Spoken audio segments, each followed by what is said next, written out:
Hey guys, it's Miss Tolly and I am back reading the Penderwicks. Last time I read chapter 3, which was called the Moops, which stands for the Meeting of Older Penderwick Sisters. And we learned that Batty gets left out because she's too young and they don't include her in these kinds of meetings. But they are having a meeting about who is going to apologize to Jeffrey, because Skye ran into him and really hurt him, and now they're figuring out who's going to do the apologizing. So, chapter 4 is called The Apology. I'm going to read half of it because it's kind of long.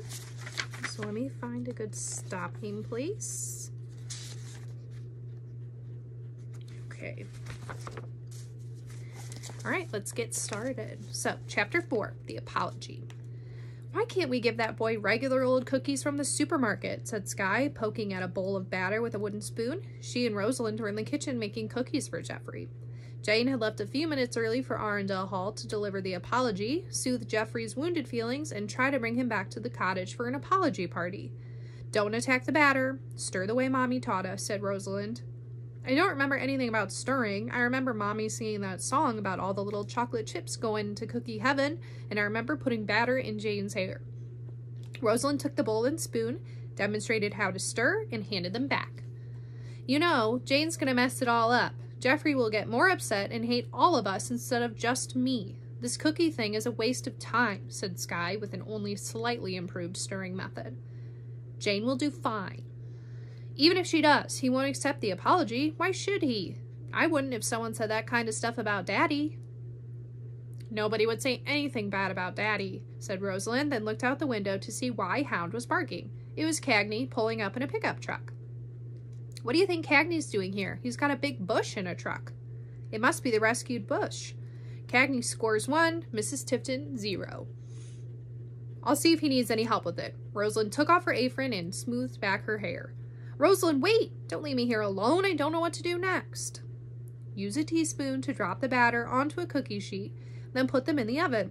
Don't panic. I'll be back in a few minutes," said Rosalind, slipping out the door. She found Cagney at Hound's pen, rubbing Hound's ears and trying to get Batty to say hello to him.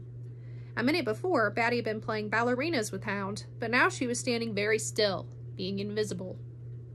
"Good morning," said Rosalind to Cagney. "Rosalind, right?" Rosalind nodded, pleased he had remembered. "Your little sister won't talk to me." She never does with new people. She waits until she's found a common interest. Cagney leaned over and whispered to Rosalind, "What about rabbits?" "She loves rabbits," Rosalind whispered back. "I have 2 living with me." "Oh, Batty, Cagney has 2 rabbits," said Rosalind. Batty's eyes grew big with wonder and she forgot to be invisible. "Bring her over here sometime to meet them," said Cagney. "I live in the carriage house next to Arundel Hall." Rosalind suddenly felt as shy as Batty. She turned toward the truck and asked, "Where are you going to put the bush?" "Over there," he said, pointing, "in that sunny spot by the porch." "I'll get it for you." Rosalind jumped onto the back bumper of the truck, wrapped her arms around the bush, and shrieked as a dozen thorns dug into her skin. Now, Rosalind had never cared about plants. She had wanted to for her father's sake. But in her secret heart, a plant was just one more thing that needed feeding and coddling. Even so, she should have remembered that roses have thorns. She was the practical Penderwick, and practical people, she thought, shouldn't go all silly and forgetful about handsome teenage boys. She knew that what her friend Anna would say about it. "The cuter the boy, the mushier your brain." "I do that all the time. Hurts, doesn't it?" said Cagney. "It's not too bad."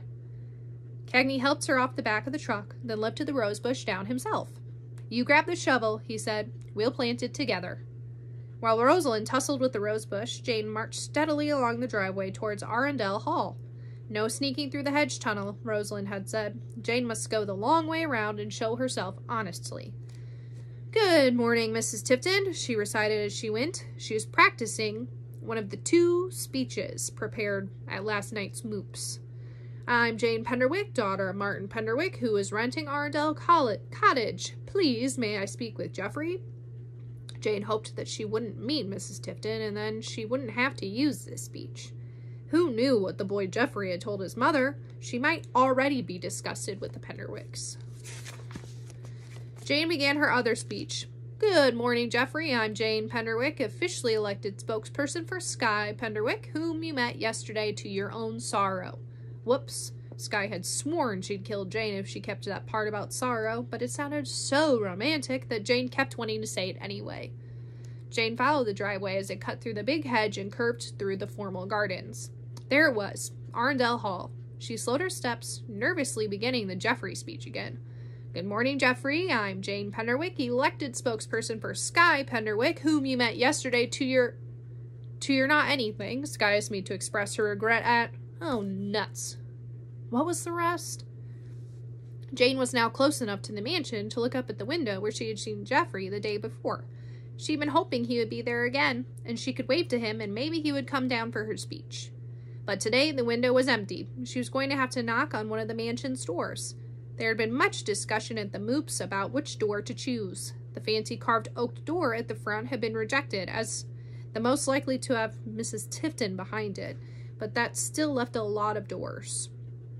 The sisters had noticed at least 3 or 4, and that was just in the parts of the mansion they'd driven by. In the end, Rosalind had said that Jane should look for the simplest door she could find. With any luck, Mrs. Tifton wouldn't open a simple door. Jane circled the mansion, passing door after door, all too la-di-da for comfort, until all the way around the back of Arundel Hall she came to a plain green door with a shiny brass doorbell and a mat that said, "Welcome." Jane said Sabrina Starr surveyed the scene. She saw nothing dangerous. Could it be a trap? But who cares about danger when there's an assignment to carry out? She rang the doorbell. "Hold on," a woman's voice called from inside the house. Jane muttered under her breath. "Good morning, Mrs. Tifton. I am Jane Penderwick, daughter of Arundel College." No. Daughter of Martin. The door opened and a plump woman with short gray hair looked out at Jane. This couldn't be Mrs. Tifton, thought Jane. No one would ever call this woman snooty. Comfortable, that's what people should call her. What a relief, said Jane. For although Sabrina Starr had enough courage to face her adversities, it was nicer than she didn't have to. "And you are?" said the woman, who didn't look at all put out by Sabrina Starr. Jane decided on the spot to like her. "Jane Penderwick, from the cottage? Cagney told me about your family and how you had arrived. A professor and a lot of girls," he said. "And Hound."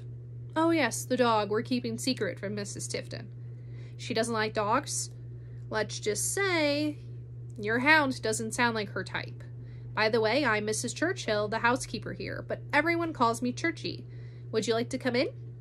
More than anything, Jane would have liked to go inside. There was some wonderful baking smell floating out the door, and probably Churchy would offer Jane whatever it was that smelled so good, and they could have that cozy chat about the Tiftons, and maybe Churchy would even give Jane a tour. But now was not the time for frivolity. Jane had a mission to accomplish. She said, "Thank you very much, but perhaps another time. I need to speak to Jeffrey. Is he here?" "Hang on," Churchy said, and disappeared back into the mansion. Jane had been concentrating too hard on memorizing speeches to have time to wonder what Jeffrey looked like. Skye had said nothing about it, and Jane's own glimpse of him had been too brief and from too far away to get much of an idea. On the other hand, Jane knew exactly how Arthur, the boy in the new Sabrina Starr book, was going to look. He would have tawny eyes like a lion and dark auburn curls and a sad but noble expression brought on by his years of suffering. All who saw him would love him and sing praises to the goodness of his nature, such as, "Hello?" said a boy's voice. Jane's eyes flew open. She had closed them to better picture Arthur. Right in front of her was a real boy to look at. He didn't have tawny eyes and auburn hair, but Jane all of a sudden understood that brown hair and green eyes could be nice. And if his face had too many freckles to be called noble, still, she already knew he wasn't the kind of boy to tell tales to his mother. "How's your head?" she asked. He leaned down a bit to give her a better view of the purple bruise on his forehead. "It's okay. Churchy put ice on it when I got home." "Good," Jane beamed, then pulled herself together. She still hadn't done her job. "I have a speech for you." Churchy came up behind Jeffrey. "Sure you don't want to come in, Jane?" "She has a speech," said Jeffrey. "Heavens," said Churchy. "You can listen if you'd like," offered Jane. "How could I pass it up?" Jane cleared her throat, stood tall with her hands clasped behind her back, and began. Good morning, Jeffrey. I'm Jane Penderwick, officially elected spokesperson for Skye Penderwick, whom you met yesterday. Skye asked me to express her regret for crashing into you and for her subsequent rude behavior and hopes you will forgive her and not take it too personally. The end. Jane bowed. And I'm going to stop there right after her big speech. So the next time I read to you, I will be finishing chapter 4. I hope you guys are loving this book so far, and I will see you on the next one. Have a great day. Bye.